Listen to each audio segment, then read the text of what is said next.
Imaginez un monde où les frontières entre les dieux et les hommes semblaient s'effacer. Un monde où les souverains ne se contentaient pas de gouverner, mais incarnèrent sur terre la volonté divine. Dans ce monde, tout avait un sens sacré. Le Nil n'était pas seulement un fleuve, mais une artère de vie. Les pyramides n'étaient pas seulement des tombes, mais des passerelles vers l'éternité. Et dans ce même monde, une pratique nous paraît aujourd'hui dérangeante, presque inconcevable. Les pharaons égyptiens épousaient leurs propres sœurs. Pour notre regard moderne, élevé dans l'idée que l'inceste est un tabou absolu, cette coutume choque, interroge, fascine. Pourquoi les plus puissants rois de l'histoire ont-ils choisi d'unir leur sang à celui de leurs sœurs plutôt qu'à celui d'épouses venues d'ailleurs? Était-ce une folie? Une tradition religieuse? Ou une stratégie politique froide et calculée? La réponse se trouve à la croisée de plusieurs réalités. La religion, la mythologie, le pouvoir et la peur constante de perdre une légitimité sacrée. Dès l'Antiquité, les Grecs et les Romains qui observaient l'Égypte furent surpris par ces unions. Pour eux, elles paraissaient contre nature. Mais pour les Égyptiens, elles représentaient la continuité d'un ordre cosmique, une répétition terrestre des gestes des dieux. Car dans la mythologie égyptienne, les divinités elles-mêmes s'unissaient entre frères et sœurs. Osiris et Isis, couple fondateur, frères et sœurs avant d'être mari et femme, incarnaient le modèle parfait. Reproduire leur union sur terre, c'était inscrire le pharaon et sa sœur dans la lignée divine, maintenir le sang royal pur, préserver l'équilibre du monde. Mais au-delà de la religion, il y avait aussi le calcul politique. Le trône d'Égypte était un trésor que l'on devait garder à tout prix. Épouser une sœur, c'était éviter de faire entrer une famille étrangère dans la dynastie. C'était garder le pouvoir à l'intérieur du cercle sacré, sans risque de rivalité. La reine n'était pas une simple épouse, elle devenait la garante de la légitimité du roi. En unissant leur sang, frères et sœurs fusionnaient à leurs droits, renforçant ainsi l'autorité du pharaon et consolidant la dynastie. Pourtant, derrière cette façade de grandeur et de sacralité, se cachent des réalités plus sombres. Les mariages consanguins pouvaient fragiliser les héritiers, provoquer maladies et infirmités. Les archéologues, en étudiant les momies, ont parfois retrouvé des signes de dégénérescence. La beauté des statues cachait une vérité biologique implacable. À force de vouloir préserver la pureté divine, certains pharaons fragilisaient leur descendance. Mais cette conséquence, si évidente pour nous aujourd'hui, ne pesait pas face à la logique symbolique et politique du temps. Aux yeux des Égyptiens, il valait mieux un héritier affaibli mais légitime, qu'un prétendant étranger fort mais illégitime. C'est cette tension entre grandeur et fragilité, entre sacré et biologique, que nous allons explorer ensemble. Nous plongerons dans les palais et les temples, là où s'écrivait le destin des reines sœurs devenues divinités vivantes. Nous comprendrons pourquoi ces mariages furent non seulement acceptés mais célébrés. Nous découvrirons aussi les noms de certaines de ces femmes, reines puissantes et mystérieuses, dont le rôle dépassait parfois celui de leurs époux. Car derrière chaque pharaon, il y avait une sœur, une épouse, une figure sacrée qui partageait avec lui le poids de l'éternité. Alors, laissez-vous emporter par ce récit. Oubliez pour un instant nos tabous modernes et imaginez ce que signifiait, il y a plus de 3000 ans, être né frère ou sœur d'un roi-dieu. Était-ce une bénédiction ou une malédiction? Était-ce un privilège d'incarner Isis aux côtés d'Osiris ou une prison dorée dont on ne pouvait s'échapper? Avant de franchir les portes des temples et de plonger plus profondément dans cette histoire, permettez-moi de vous inviter à faire un geste simple. Si vous aimez ces récits qui vous emmènent au cœur des mystères du passé, si vous souhaitez entendre d'autres histoires apaisantes qui allient fascination et connaissance, abonnez-vous à cette chaîne. C'est une manière de soutenir ce travail, mais aussi de rejoindre une communauté de passionnés. Et dites-moi en commentaire, d'où écoutez-vous ce récit? Car j'aime imaginer ces histoires voyageant de pays en pays, de chambre en chambre, comme une voix ancienne au creux de la nuit. Nous allons maintenant commencer notre voyage. Derrière les visages impassibles des statues, derrière les hiéroglyphes gravés dans la pierre, se cache une pratique qui raconte autant sur le pouvoir des pharaons que sur les fragilités de leur monde. Suivez-moi dans cette Égypte des dieux et des hommes, où le mariage entre frères et sœurs n'était pas un scandale, mais une clé de l'éternité. Pour comprendre pourquoi les pharaons en vinrent à épouser leurs propres sœurs, il faut d'abord plonger dans la vision que l'Égypte ancienne avait d'elle-même. Ce n'était pas une civilisation comme les autres. Aux yeux de ses habitants, l'Égypte n'était pas seulement un royaume terrestre, mais une reproduction du cosmos, un monde où chaque geste, chaque loi, chaque mariage devait refléter un ordre divin. La royauté égyptienne n'était pas un simple pouvoir politique. Elle était l'incarnation même de la volonté des dieux. Et au sommet de cet édifice symbolique se trouvait le pharaon. Le pharaon n'était pas perçu comme un roi ordinaire. Pour son peuple, il était un dieu vivant. Sa naissance, son règne, ses victoires étaient considérés comme des manifestations directes des forces cosmiques. Il était l'héritier de Rê, le fils du soleil, celui qui assurait la continuité de la création. Lorsqu'il montait sur le trône, il n'endossait pas seulement la responsabilité d'un souverain, il devenait le garant de l'équilibre du monde. Sa personne incarnait la Ma'at, ce principe sacré d'harmonie et de justice qui tenait l'univers en ordre. Sans Pharaon, le chaos menaçait. Cette sacralité donnait à la dynastie une importance que nous avons du mal à concevoir aujourd'hui. La famille royale n'était pas une lignée parmi d'autres. Elle était le canal par lequel les dieux transmettaient leur pouvoir. Le sang du pharaon était sacré, et cette sacralité se devait d'être préservée à tout prix. C'est là que se trouve l'une des clés des mariages entre frères et sœurs. Dans un monde où le sacré et le profane se mêlèrent sans cesse, le mariage n'était pas seulement une affaire d'amour ou d'alliance, mais un acte cosmique.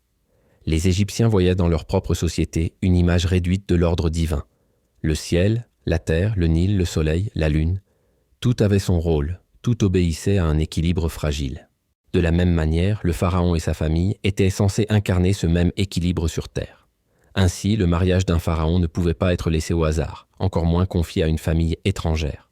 Une épouse venue d'ailleurs, apportant un sang extérieur, risquait de troubler la pureté de cette lignée divine. Le frère et la sœur, issus des mêmes parents sacrés, formaient au contraire l'union parfaite, un cercle clos reflétant l'harmonie céleste. Pour comprendre cette logique, il faut aussi revenir à la structure sociale de l'Égypte. À la différence d'autres civilisations, le peuple égyptien vivait dans une relative stabilité pendant des millénaires. Protégé par ses déserts et irrigué par le Nil, l'Égypte n'était pas constamment envahie ou bouleversée par des guerres. Cela renforça l'idée que l'ordre pharaonique était éternel, immuable, divin. Dans ce contexte, le mariage royal devint un outil de continuité. Ce qui comptait, ce n'était pas la diversité des alliances, mais la préservation du même. Le rôle de la reine s'inscrivait lui aussi dans ce cadre cosmique. L'épouse du pharaon n'était pas seulement une compagne, mais une figure religieuse essentielle. Elle incarnait souvent la déesse Isis, épouse et sœur d'Osiris, protectrice du trône et de la descendance. Être sœur et épouse du pharaon signifiait donc plus qu'un rôle conjugal. C'était devenir une divinité vivante, une garante de l'équilibre universel. La reine-sœur ne partageait pas seulement le lit du roi, elle partageait son rôle sacré, sa fonction cosmique. Bien entendu, cette pratique ne concernait pas l'ensemble de la population. Les Égyptiens ordinaires se mariaient selon des coutumes classiques, choisissant leur époux ou leur épouse dans leur communauté. Mais pour la famille royale, les règles étaient différentes. Ce qui était interdit au peuple devenait nécessaire pour les dieux vivants. Cette séparation entre la loi des hommes et la loi des pharaons renforçait le caractère exceptionnel de la dynastie. Elle plaçait la famille royale au-dessus des tabous, dans un espace où l'interdit devenait sacré. Les témoignages archéologiques confirment l'importance donnée à ces unions. Sur les murs des temples et des tombes, on retrouve des représentations du pharaon et de sa sœur épouse, liées dans une posture qui rappelle l'union divine d'Isis et Osiris. Ces images n'étaient pas de simples portraits familiaux. Elles étaient des proclamations théologiques. En les regardant, le peuple voyait non pas deux êtres humains unis par le mariage, mais deux dieux maintenant l'univers en équilibre. Dans cette logique, le mariage entre frères et sœurs n'était pas perçu comme une déviation, mais comme une nécessité. Il ne s'agissait pas de satisfaire un désir personnel, mais de prolonger une mission cosmique. Chaque union renforçait la conviction que la lignée royale restait pure, intouchable, proche des dieux. Cette obsession pour la continuité divine explique pourquoi, malgré les risques biologiques et les critiques extérieures, les Égyptiens maintinrent cette pratique pendant des siècles. Mais derrière cette grandeur apparente, des fragilités commençaient déjà à se dessiner. L'histoire des pharaons est jalonnée d'héritiers morts jeunes, de lignées brisées, de rivalités sanglantes. L'obsession de la pureté finit parfois par affaiblir la dynastie. Pourtant, le poids symbolique était si fort que personne n'osait remettre en cause cette coutume. L'Égypte préférait prendre le risque du sang fragile plutôt que celui du sang étranger. Ainsi, en observant la civilisation égyptienne, nous comprenons mieux pourquoi ces mariages nous paraissent aujourd'hui à la fois étranges et fascinants. Ils ne sont pas le fruit d'un caprice ou d'une déviation, mais le reflet d'une vision du monde où chaque acte royal devait refléter l'ordre cosmique. Dans cette logique, unir un frère et une sœur n'était pas une aberration, mais une perfection. Et c'est dans cette perfection si fragile que reposait la légitimité de la dynastie. Si le mariage entre frères et sœurs nous paraît aujourd'hui inconcevable, Il faut se rappeler que pour les Égyptiens, cette union avait une justification plus profonde qu'aucune autre. Elle incarnait la notion même de pureté divine. Aux yeux du peuple comme des prêtres, la famille royale ne pouvait pas être mesurée à l'aune des lois ordinaires. Elle n'était pas faite pour suivre les règles des mortels, mais pour prolonger celles des dieux. Et chez les dieux égyptiens, le mariage entre frères et sœurs n'était pas une anomalie, mais une évidence. La mythologie égyptienne plaçait au cœur de ces récits la figure d'Osiris et d'Isis. Osiris, dieu de la vie et de la mort, et Isis, déesse de la magie et de la maternité, étaient frères et sœurs, mais aussi mari et femme. Leur union engendra Horus, le faucon divin, héritier du trône céleste. Pour les Égyptiens, ce couple sacré constituait le modèle parfait de la royauté. Reproduire sur terre l'union d'Isis et d'Osiris, c'était garantir que le pharaon et sa reine participaient directement à l'ordre cosmique. Leurs enfants n'étaient pas seulement des héritiers humains, mais des prolongements de la lignée divine. Le concept de pureté divine reposait sur une idée simple. Le sang royal ne devait pas être mélangé à celui des mortels. Cette croyance n'était pas seulement symbolique, elle structurait la dynastie. Épouser une sœur, c'était préserver ce sang sacré, empêcher qu'il ne se dilue dans des familles étrangères. Le mariage devenait alors une barrière, une clôture sacrée autour du pouvoir. La lignée pharaonique devait rester aussi pure que le Nil au moment de la crue, sans mélange, sans intrusion.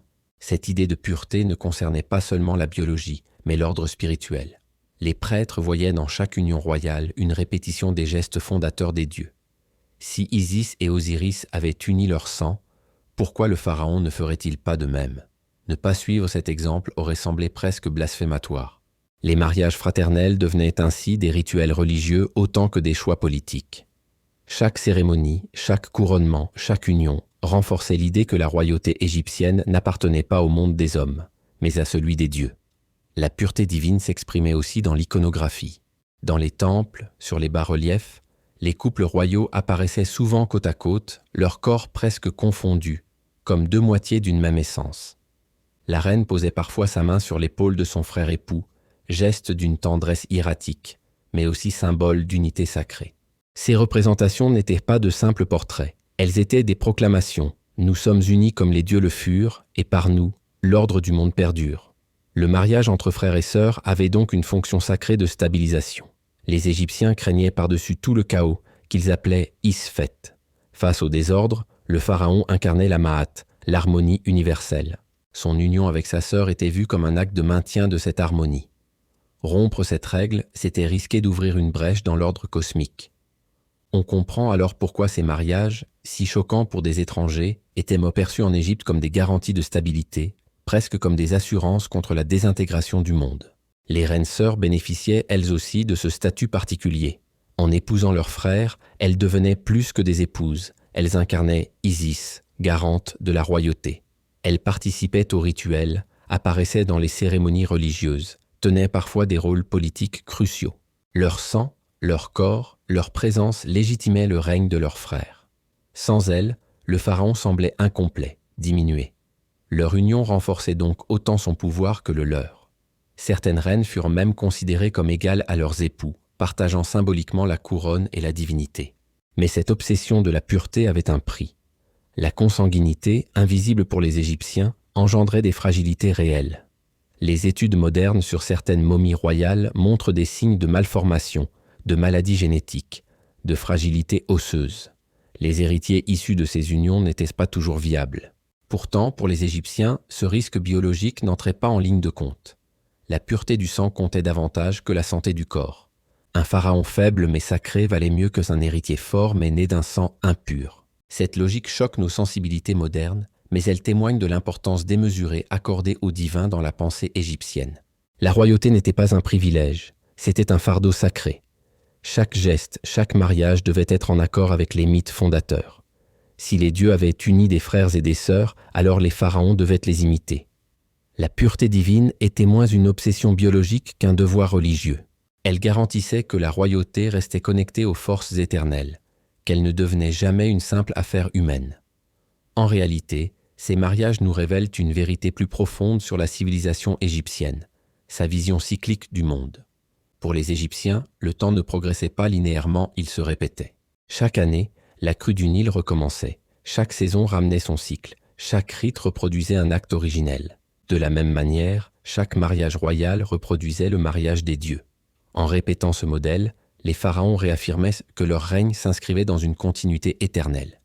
Ils n'étaient pas seulement des hommes, ils étaient les échos vivants d'un ordre cosmique immuable. Ainsi, la notion de pureté divine éclaire le cœur de ce mystère. Les pharaons n'épousaient pas leurs sœurs par caprice ou par désir, mais parce qu'ils pensaient prolonger une mission cosmique. Leur union n'était pas privée, elle était universelle. Elle liait le ciel et la terre, les dieux et les hommes, le passé et l'avenir. Ce qui nous paraît aujourd'hui transgression était pour eux perfection. Et c'est dans cette perfection fragile que se jouait l'avenir de la dynastie. Si la religion et la mythologie fournissaient au mariage entre frères et sœurs une justification sacrée, il serait réducteur de croire que tout se limitait à la spiritualité. En Égypte ancienne, la politique et le religieux formaient un tout indissociable, et les unions royales répondaient aussi à des nécessités très concrètes: protéger le trône, éviter les guerres de succession, consolider le pouvoir contre les ambitions des rivaux. Derrière le vernis du sacré, ces mariages étaient aussi des outils stratégiques, forgés pour maintenir l'équilibre fragile du royaume. Le trône d'Égypte n'était pas un siège ordinaire. Détenir la couronne signifiait contrôler l'un des territoires les plus prospères du monde antique. Un pays fertile grâce au Nil, un carrefour commercial, un royaume dont les temples regorgeaient d'or et de richesses. Un tel pouvoir attirait inévitablement convoitises et rivalités. Les familles nobles, les clans influents, les militaires, tous pouvaient rêver de s'emparer du pouvoir. Le mariage entre frères et sœurs constituait une barrière à ces ambitions. En gardant l'union à l'intérieur de la dynastie, on empêchait l'intrusion de sang étrangers qui auraient pu revendiquer une part du trône. Dans de nombreux royaumes voisins, les alliances matrimoniales servaient à renforcer les liens entre familles. Les rois du Proche-Orient mariaient leurs filles à des princes étrangers pour consolider des alliances militaires ou commerciales. Mais l'Égypte choisit une voie différente. Plutôt que de mélanger son sang avec celui des autres, elle préféra garder sa dynastie fermée. Les pharaons pouvaient bien avoir des concubines venues de pays voisins, mais leurs épouses principales, celles qui comptaient pour la légitimité, étaient souvent leurs sœurs. Cette stratégie évitait de donner trop de pouvoir à des lignées étrangères et protégeait le trône des influences extérieures. Il faut aussi comprendre que la succession royale en Égypte ne se transmettait pas toujours directement de père en fils. Souvent, c'était l'épouse royale, détentrice d'un rôle sacré, qui conférait au pharaon sa légitimité. En d'autres termes, un homme pouvait devenir roi non seulement par son sang, mais aussi par le mariage. Épouser sa sœur, héritière du sang divin, garantissait donc aux frères le droit au trône. C'était un moyen de verrouiller la succession, de réduire les risques de contestation. La reine sœur devenait ainsi un pivot politique, celle qui transformait un simple héritier en souverain légitime. Ces mariages avaient aussi pour but de calmer les luttes internes. Dans une famille royale où plusieurs fils pouvaient prétendre au trône, l'union avec une sœur désignée héritière servait à départager les rivalités. Celui qui épousait la sœur la plus prestigieuse obtenait automatiquement un avantage décisif. Ainsi, les mariages n'étaient pas seulement des unions, mais des verdicts politiques. Ils décidaient de qui deviendrait pharaon, de qui resterait dans l'ombre, parfois de qui devait disparaître. La concentration du pouvoir dans la dynastie avait aussi une valeur symbolique. En s'unissant entre eux, les pharaons affirmaient au peuple que leur lignée n'avait besoin de personne d'autre pour régner. Ils montraient que le pouvoir se suffisait à lui-même, qu'il était complet et autosuffisant. Les mariages avec des étrangers auraient pu être perçus comme un signe de faiblesse, comme une dépendance. Les mariages fraternels, au contraire, affirmaient une autonomie absolue. On retrouve cette logique dans les histoires de certaines reines puissantes. Prenons par exemple Arsinoé II qui épousa son frère Ptolémée II à l'époque gréco-égyptienne. Leur union, bien que tardive dans l'histoire, illustre parfaitement ce mécanisme.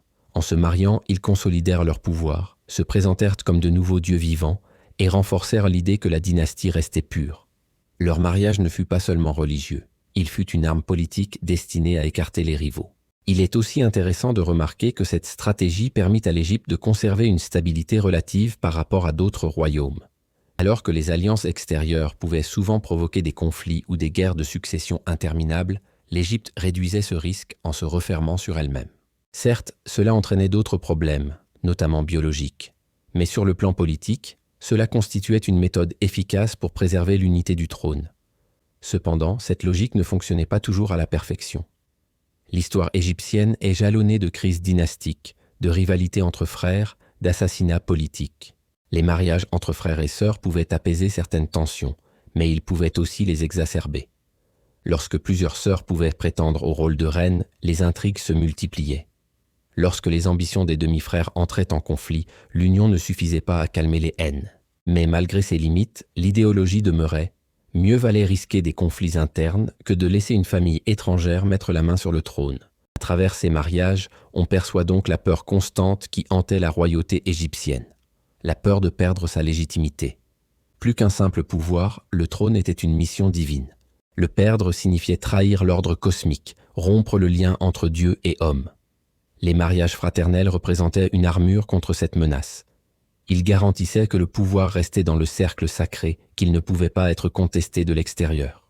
Ainsi, derrière les statues impassibles des pharaons, derrière les rituels et les cérémonies, se cachait une réalité profondément humaine, la lutte pour le pouvoir. Les mariages entre frères et sœurs ne furent pas seulement des gestes religieux, ils furent des stratégies politiques. Ils permettaient de protéger la dynastie, de stabiliser la succession, de renforcer l'autorité du pharaon. Et s'ils ont traversé des siècles, c'est parce qu'ils répondaient à une double nécessité, honorer les dieux et sécuriser le trône. Parler des mariages entre frères et sœurs dans l'Égypte ancienne, c'est aussi évoquer les femmes qui occupèrent cette place singulière. Celles que l'histoire a retenues comme des reines sœurs à la fois épouses divinités vivantes et gardiennes de la légitimité dynastique. Elles ne furent pas de simples figurantes dans l'ombre des pharaons. Beaucoup d'entre elles jouèrent un rôle central, parfois décisif, dans la politique et la religion égyptienne. Être sœur et épouse d'un roi signifiait porter une double couronne invisible, faite à la fois de gloire et de fardeau. La première image qui vient à l'esprit est celle d'Isis, la déesse mythique qui servit de modèle à toutes les reines. Mais dans la réalité historique, plusieurs femmes incarnèrent ce rôle avec une intensité qui marqua leur époque. Certaines furent si influentes qu'elles devinrent elles-mêmes des symboles de pouvoir, presque des pharaons à part entière. D'autres, au contraire, disparurent dans l'ombre, étouffées par le poids de cette fonction écrasante. L'une des plus célèbres est Ankhésénamon, fille d'Akhénaton et épouse de Toutankhamon. Leur union, qui perpétuait cette tradition fraternelle, eut une importance capitale dans la restauration de la dynastie après la révolution religieuse d'Akhénaton. Toutankhamon, jeune pharaon fragile, dut sa légitimité autant à son sang qu'à son mariage avec sa sœur. Ankhésénamon fut bien plus qu'une épouse. Elle devint la clé de voûte d'une succession incertaine. À la mort prématurée de son frère époux, elle se retrouva dans une position périlleuse, tentant désespérément de maintenir la lignée, en écrivant même aux souverains étrangers pour demander un époux royal afin de sauver le trône. Son histoire illustre à quel point ces unions placèrent les reines sœurs au cœur de la politique dynastique, parfois dans des situations tragiques. Un autre exemple marquant est celui de la dynastie ptolémaïque, bien plus tardive, où cette pratique fut reprise avec une intensité presque obsessionnelle. Arsinoé II, sœur et épouse de Ptolémée II, incarna à merveille ce rôle. Leur union, inspirée directement du modèle pharaonique traditionnel, fut présentée comme une divinisation du couple royal. Arsinoé fut vénérée comme une déesse vivante de son vivant, associée à Aphrodite et à Isis. Leur mariage n'était pas seulement une affaire de sang, mais un spectacle politique. Il servait à légitimer leur pouvoir en Égypte face aux critiques grecs qui voyaient cette pratique avec horreur. Arsinoé, par son intelligence et son influence, renforça le règne de son frère, montrant à quel point ses reines sœurs pouvaient devenir des actrices de premier plan. Mais ces mariages n'étaient pas toujours synonymes de puissance partagée. Certaines reines sœurs vivaient dans l'ombre, prisonnières de leur rôle, sans véritable pouvoir politique. Leur existence se résumait alors à garantir la légitimité de leurs frères, à incarner Isis lors des rituels, à donner naissance à des héritiers. Leurs noms, souvent, se sont effacés des archives, comme si l'histoire n'avait voulu retenir que ceux des reines qui brillèrent. Pourtant, leur silence raconte aussi une vérité. Être sœur et épouse d'un pharaon pouvait être une cage dorée, un destin imposé dès la naissance, sans échappatoire. Il ne faut pas oublier non plus que certaines de ces reines prirent le pouvoir directement. Dans des moments de crise, elles purent se proclamer régentes, parfois même pharaons à part entière. Leur statut de sœur épouse leur donnait une légitimité unique pour agir au nom de la dynastie. Ainsi, elles ne furent pas seulement des compagnes, mais des piliers politiques capables de gouverner dans les périodes d'incertitude.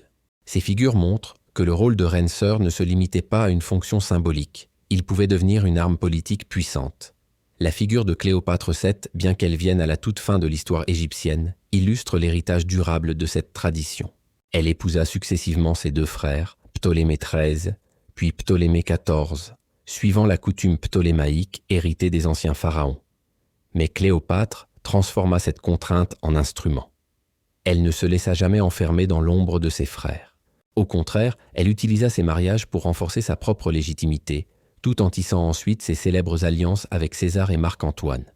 Dans son cas, le rôle de reine sœur fut un tremplin pour devenir l'une des figures les plus puissantes et les plus célèbres de l'Antiquité. Ces exemples révèlent à quel point le rôle des reines sœurs variait selon les époques et les personnalités. Certaines furent des partenaires essentiels du pouvoir, d'autres des victimes silencieuses, d'autres encore des stratèges habiles capables de transformer leur position en force. Mais toutes partagèrent ce destin unique, être à la fois épouse, sœur et incarnation terrestre d'une déesse. Pour elles, l'union n'était pas seulement une affaire intime, c'était un devoir, une mission imposée par les dieux et par la politique. Leur vie personnelle disparaissait derrière le rôle qu'elles incarnaient. Elles devenaient des symboles vivants, des passerelles entre l'humain et le divin. Dans leurs regards immortalisés par la pierre, on peut lire à la fois la gloire et la lourdeur de ce fardeau. Ainsi, les reines sœurs ne furent pas de simples compagnes passives.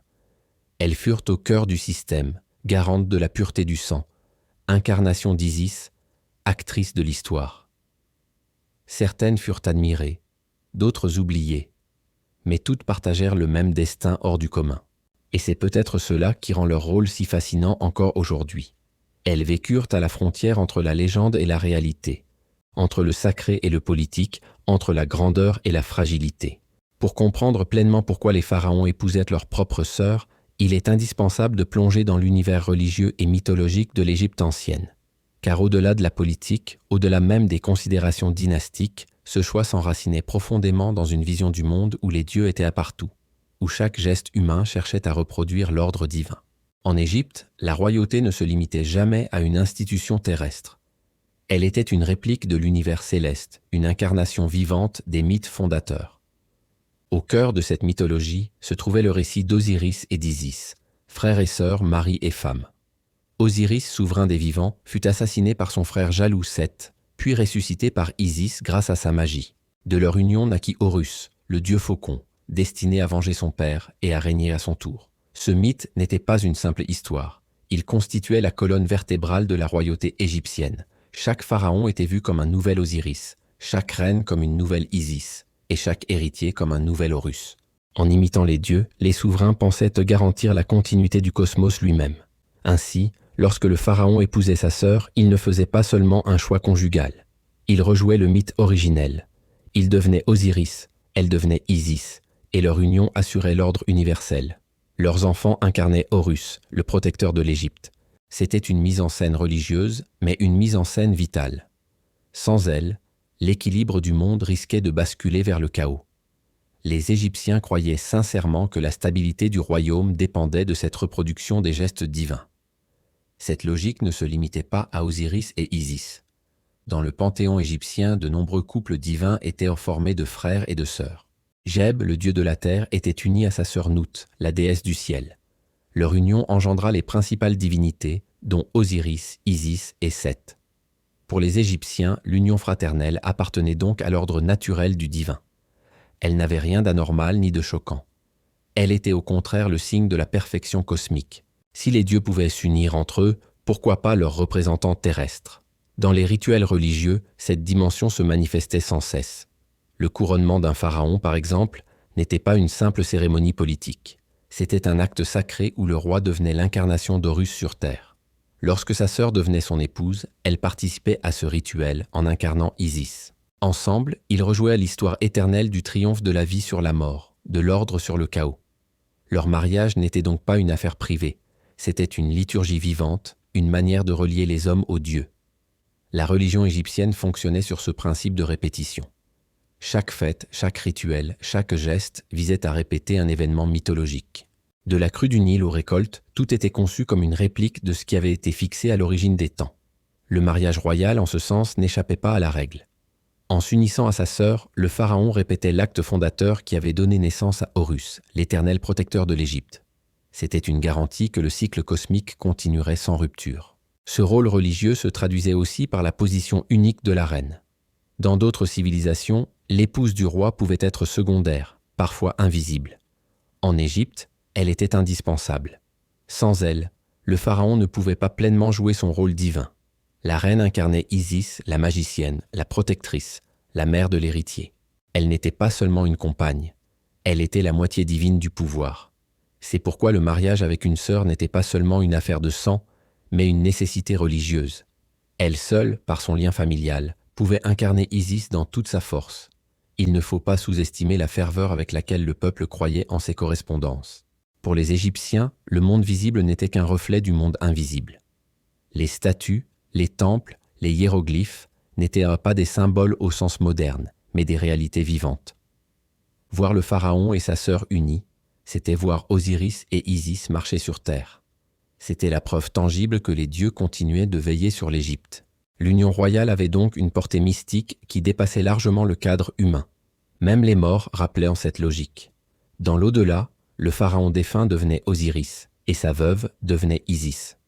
Les rituels funéraires rejouaient ce mythe, garantissant au roi la résurrection et à la reine le rôle d'intercesseur.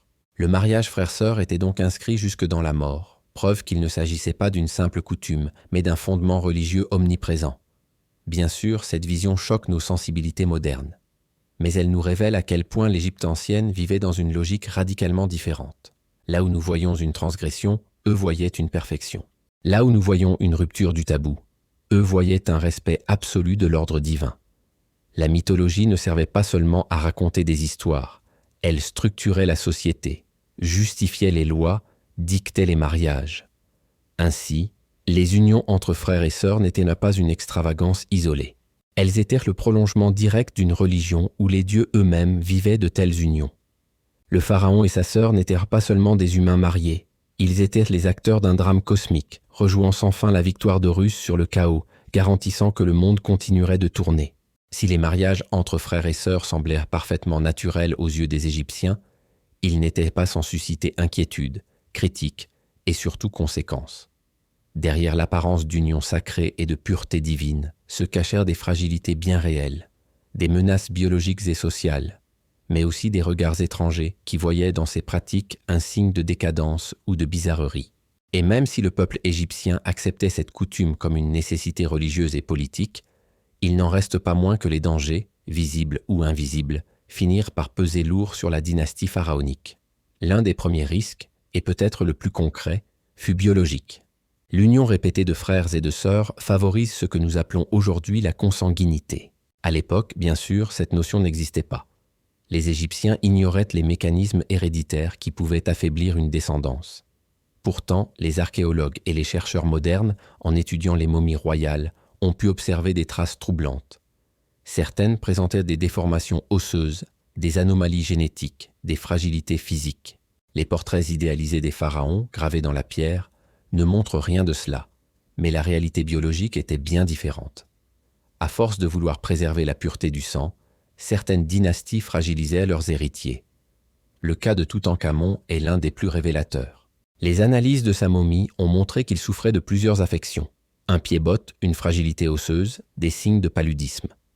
Les scientifiques pensent que sa santé précaire était en grande partie due à la consanguinité, conséquence de mariages répétés entre proches parents. Derrière l'image dorée du jeune pharaon, derrière son masque funéraire resplendissant, se cachait un corps affaibli par une pratique que l'on croyait protectrice. Cette contradiction illustre à quel point les motivations religieuses et politiques pouvaient entrer en conflit avec la réalité biologique. Les critiques ne venaient pas seulement de la nature, mais aussi des peuples étrangers. Les Grecs, lorsqu'ils découvrirent l'Égypte, furent fascinés par sa culture, mais profondément choqués par ses mariages fraternels. Pour eux, qui voyaient dans l'inceste une transgression majeure, cette pratique paraissait incompréhensible. Les historiens grecs, comme Hérodote, mentionnèrent souvent cette particularité en soulignant son étrangeté. Plus tard, les Romains, eux aussi, y virent un signe de différence, voire de décadence. Ces jugements extérieurs contribuèrent à isoler l'Égypte, à la distinguer des autres civilisations, mais ils renforcèrent aussi son aura de mystère. Aux yeux des étrangers, l'union frère-sœur devenait le symbole d'une royauté à part, fascinante et inquiétante. Les dangers de ces mariages ne se limitaient pas à la santé physique ou aux critiques étrangères. Ils engendraient aussi des tensions internes. Lorsque plusieurs frères pouvaient prétendre au trône et que l'union avec une sœur décidait de la légitimité, les rivalités devenaient explosives. Les luttes de pouvoir, les complots, parfois même les assassinats, trouvaient souvent leur origine dans ces unions stratégiques. Épouser la bonne sœur, celle qui détenait le sang le plus prestigieux, pouvait faire la différence entre accéder à la couronne ou disparaître dans l'ombre. Ces mariages, censés apaiser les tensions, pouvaient aussi les amplifier, car ils placèrent la sœur au centre de toutes les convoitises. Il faut aussi évoquer la dimension morale, même à l'intérieur de l'Égypte. Si le peuple acceptait l'idée que le pharaon et sa sœur représentaient Osiris et Isis, il n'en reste pas moins que ce modèle ne s'appliquait pas à tous.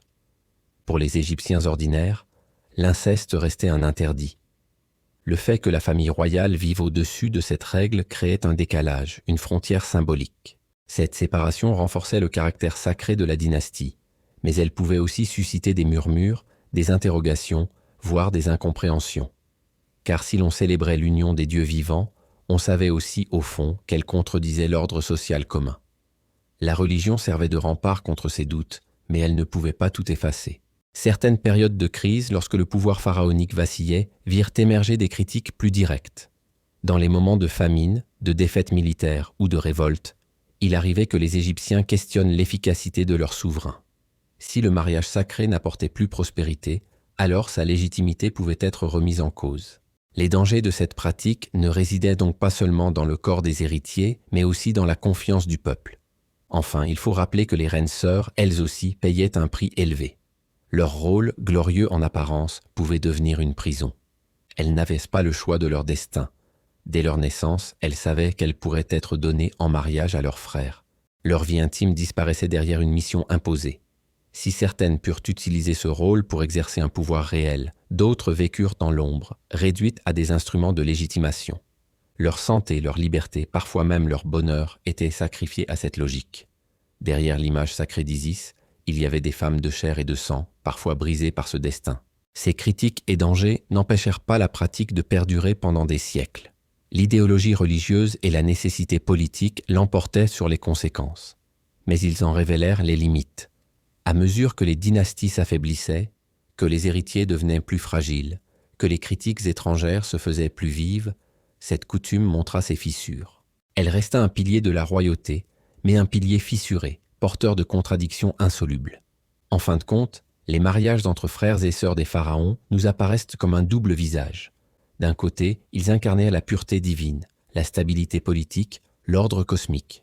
De l'autre, ils apportaient maladie, rivalité et incompréhension. Ils étaient à la fois la force et la faiblesse de la dynastie, son arme la plus puissante et son talon d'Achille. L'une des raisons majeures qui expliquent pourquoi les pharaons épousèrent leurs sœurs résidait dans la question de l'héritage et de la succession. En Égypte ancienne, rien n'était plus redouté que l'incertitude autour de la transmission du pouvoir. Un trône instable pouvait plonger le royaume dans le chaos, ouvrir la voie aux guerres civiles, affaiblir la légitimité du pharaon et surtout menacer le fragile équilibre que les Égyptiens appelaient la Ma'at. Pour éviter ce danger, les souverains développèrent une stratégie implacable. Concentrer le pouvoir à l'intérieur du cercle familial le plus restreint possible, quitte à transformer leur sœur en épouse. La royauté égyptienne se distinguait par une particularité essentielle. Elle reposait souvent autant sur la lignée maternelle que sur la paternelle. Le sang royal ne s'exprimait pas seulement par le père, mais aussi par la mère.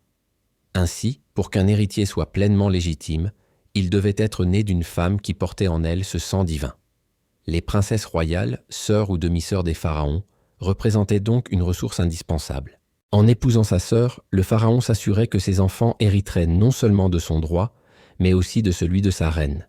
Leur légitimité devenait alors incontestable, car elle reposait sur une double lignée sacrée. Cette logique explique pourquoi les reines sœurs occupaient une place si particulière.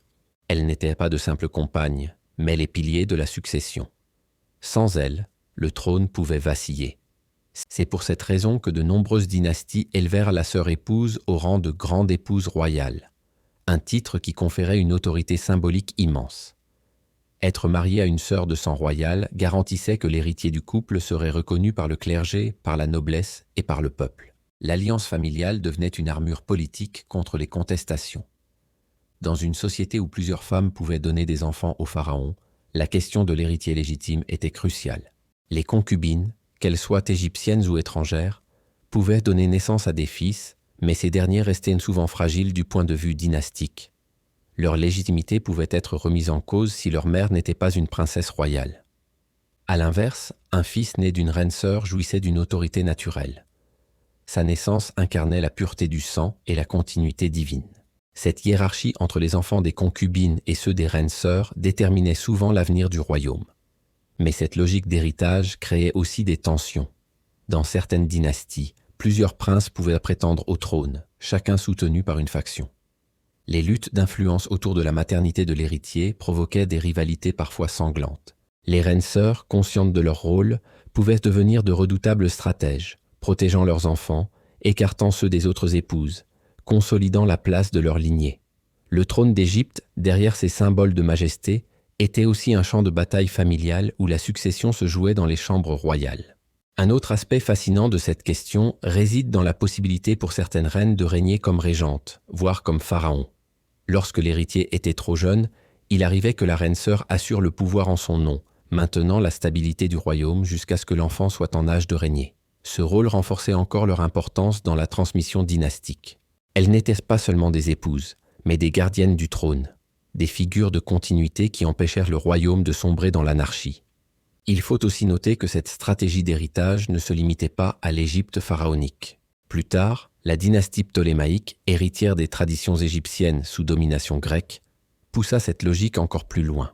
Les souverains lagides, comme Ptolémée II et Arsinoé II, ou encore Cléopâtre VII avec ses frères, pratiquaient eux aussi le mariage entre frères et sœurs pour consolider leur succession.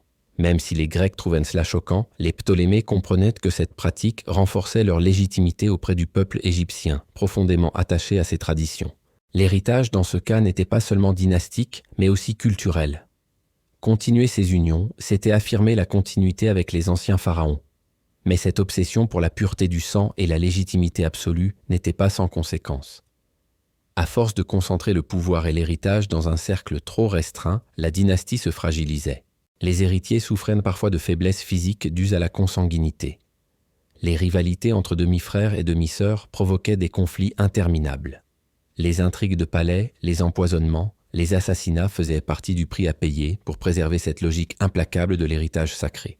Pourtant, malgré ces dangers, la stratégie fonctionna pendant des siècles. L'Égypte, contrairement à bien des royaumes voisins, connut une stabilité remarquable. Ces dynasties durèrent longtemps. Ses rois furent vénérés comme des dieux, et son peuple accepta cette organisation comme une évidence. Le mariage frère-sœur, en verrouillant l'héritage et la succession, permit à la royauté égyptienne de traverser des millénaires sans perdre son aura. En définitive, la question de l'héritage explique pourquoi cette pratique fut si centrale. Elle garantissait que le trône restait dans la lignée sacrée, qu'aucune contestation sérieuse ne pouvait ébranler la légitimité du pharaon, et que la succession se transmettait dans la continuité divine. Ce qui peut sembler aujourd'hui un tabou absolu était pour les Égyptiens une nécessité vitale, une assurance contre le chaos. Les pharaons s'avèrent que leur pouvoir ne tenait pas seulement à leur victoire ou à leurs monuments, mais à la capacité de transmettre ce pouvoir sans rupture. Et pour cela, leurs sœurs devinrent leurs épouses, leurs partenaires et leurs alliés, au prix parfois de leur santé, de leur liberté et de leur bonheur. Aucune tradition, même la plus solidement ancrée dans la religion et la politique, ne dure éternellement. Le mariage entre frères et sœurs, si profondément associé à la royauté égyptienne pendant des millénaires, finit par décliner, puis disparaître. Cette disparition ne fut pas le fruit d'une seule cause, mais le résultat d'un lent processus, façonné par les influences étrangères, les évolutions internes et l'inéluctable changement du monde autour de l'Égypte. Pendant longtemps, la pratique resta indiscutable. Les dynasties du Nouvel Empire, tout comme celles qui leur succédèrent, continuèrent à célébrer ces unions, même lorsque la santé des héritiers montrait des signes inquiétants. Mais peu à peu, les fissures apparurent. Les critiques venues de l'extérieur devinrent plus pressantes. Les contacts avec les Grecs puis avec les Romains changèrent le regard porté sur la royauté égyptienne. Ces peuples, qui considéraient l'inceste comme une faute grave, furent choqués par cette coutume. Pour eux, elle incarnait l'étrangeté, voire la décadence de l'Égypte. À mesure que les échanges culturels et commerciaux s'intensifiaient, ces jugements extérieurs pesaient de plus en plus lourds. Lorsque l'Égypte passa sous domination grecque avec la dynastie des Ptolémées, la pratique fut paradoxalement relancée, mais sous une forme plus ostentatoire. Les souverains lagides, d'origine macédonienne, adoptèrent la coutume des mariages entre frères et sœurs pour se donner une légitimité égyptienne. Arsinoé II et Ptolémée II, Cléopâtre II et Ptolémée VI, puis Cléopâtre VII avec ses frères, prolongèrent cette tradition. Mais il faut noter que dans ce cas, elle n'était plus une évidence culturelle, mais un outil politique. Les Ptolémées utilisaient cette coutume pour prouver aux Égyptiens qu'ils étaient les héritiers authentiques des pharaons. En réalité, ils vivaient dans un monde grec où cette pratique était honnie, et leur double appartenance créait une tension permanente. Avec l'arrivée des Romains, le contraste devint insoutenable. Les Romains, fascinés par l'Égypte, furent aussi scandalisés par ces coutumes. Aux yeux de Rome, ces mariages fraternels représentaient une anomalie, une preuve de l'excentricité orientale. Lorsque l'Égypte devint une province romaine après la mort de Cléopâtre VII, la coutume fut abandonnée définitivement. Les empereurs romains, bien que parfois fascinés par la figure des pharaons, imposèrent leurs propres normes. Le mariage frère-sœur, désormais considéré comme inacceptable, disparut des pratiques royales. Mais au-delà des influences étrangères, il faut aussi comprendre que l'évolution interne de l'Égypte avait déjà affaibli cette tradition. La dynastie pharaonique, en s'enfermant dans ses unions, avait produit des héritiers fragiles, parfois incapables de régner. La nécessité biologique finit par se heurter à la logique symbolique. Les maladies génétiques, les fragilités physiques, les crises de succession minèrent peu à peu l'autorité du trône. Ce qui devait garantir la stabilité se transforma en faiblesse. Les dieux semblaient avoir donné leur bénédiction à ces unions, mais la nature rappelait inlassablement ses lois. Le déclin de cette pratique témoigne aussi d'un changement plus vaste dans la perception du pouvoir. À mesure que le monde méditerranéen évoluait, la royauté divine perdit de sa force. Les Grecs puis les Romains introduisirent des visions politiques différentes, où le roi, l'empereur, n'était plus un dieu vivant mais un homme sacralisé par ses fonctions. Dans ce nouveau cadre, le mariage frère-sœur perdait sa justification religieuse. Il ne servait plus à maintenir un lien cosmique, mais à provoquer le scandale. La logique symbolique s'effaçait devant la logique politique d'un monde en mutation. Ainsi, la fin de la tradition ne fut pas brutale, mais progressive. Elle disparut d'abord dans les mentalités, avant de disparaître dans les faits. Les Égyptiens, sous domination étrangère, durent s'adapter à de nouvelles normes. Les derniers mariages fraternels des Ptolémées apparaissent comme une sorte de chant du cygne, une tentative désespérée de maintenir une coutume qui n'avait plus sa place dans un monde transformé. Avec la chute de Cléopâtre, ce fut tout un univers symbolique qui s'effondra. Pourtant, même après sa disparition, cette pratique continua de hanter les mémoires. Les historiens grecs et romains ne cessèrent de la rappeler, souvent pour souligner la différence radicale entre leur monde et celui de l'Égypte. Les mariages entre frères et sœurs devinrent un symbole de l'étrangeté pharaonique, une marque de cet empire mystérieux et fascinant. Ils furent utilisés comme un argument pour montrer que l'Égypte, malgré ses monuments grandioses et sa science avancée, restait prisonnière de coutumes incompréhensibles. En fin de compte, la disparition de ces mariages révèle une vérité universelle. Même les traditions les plus sacrées ne survivent pas lorsqu'elles cessent de répondre aux besoins d'une société. Tant que les Égyptiens croyaient que l'union frère-sœur garantissait la pureté divine et la stabilité politique, elle resta une évidence. Mais lorsque les réalités biologiques, les critiques étrangères et les transformations culturelles la rendirent inutile, elle disparut. Comme les pyramides rongées par le temps, cette coutume s'éteignit, laissant derrière elle une trace indélébile dans l'histoire. Lorsque l'on referme le grand livre de l'Égypte ancienne, une question résonne encore dans nos esprits. Pourquoi les pharaons épousaient-ils leurs propres sœurs ? Au terme de ce voyage dans les temples et les palais, parmi les dieux et les mortels, la réponse n'est ni simple ni unique. Elle est le reflet d'une civilisation entière, d'une vision du monde qui diffère profondément de la nôtre, d'un équilibre fragile entre religion, politique et héritage.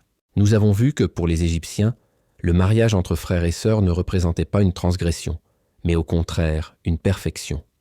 Il était l'imitation des dieux, la répétition des mythes fondateurs. En unissant son sang à celui de sa sœur, le pharaon rejouait le drame d'Osiris et d'Isis, garantissait la naissance d'un nouvel Horus et assurait la continuité du cosmos. Pour eux, cette union n'était pas un tabou, mais une nécessité sacrée. Mais la religion, à elle seule, n'explique pas tout. Derrière la façade des rituels, nous avons découvert la logique implacable de la politique. En épousant ses sœurs, le pharaon consolidait son pouvoir, verrouillait la succession, empêchait les familles rivales ou étrangères d'approcher le trône. La reine sœur, en tant que détentrice du sang royal, devenait la clé de voûte de la légitimité. Grâce à elle, les héritiers naissaient entourés d'une aura divine qui les plaçait au-dessus des contestations. Ce qui, pour nous, semble une union scandaleuse, était pour eux une stratégie froide et rationnelle, forgée dans les luttes de pouvoir. Ce système donna naissance à des figures fascinantes, les reines sœurs. Certaines, comme Ankhésénamon, se retrouvèrent piégées dans des situations tragiques, luttant pour sauver une dynastie menacée. D'autres, comme Arsinoé II, transformèrent cette position en un véritable instrument de puissance, devenant des partenaires politiques de premier plan. Et puis, bien sûr, il y eut Cléopâtre, qui fit de ses mariages fraternels un tremplin pour affirmer sa propre autorité, avant de nouer des alliances qui allaient bouleverser l'histoire du monde.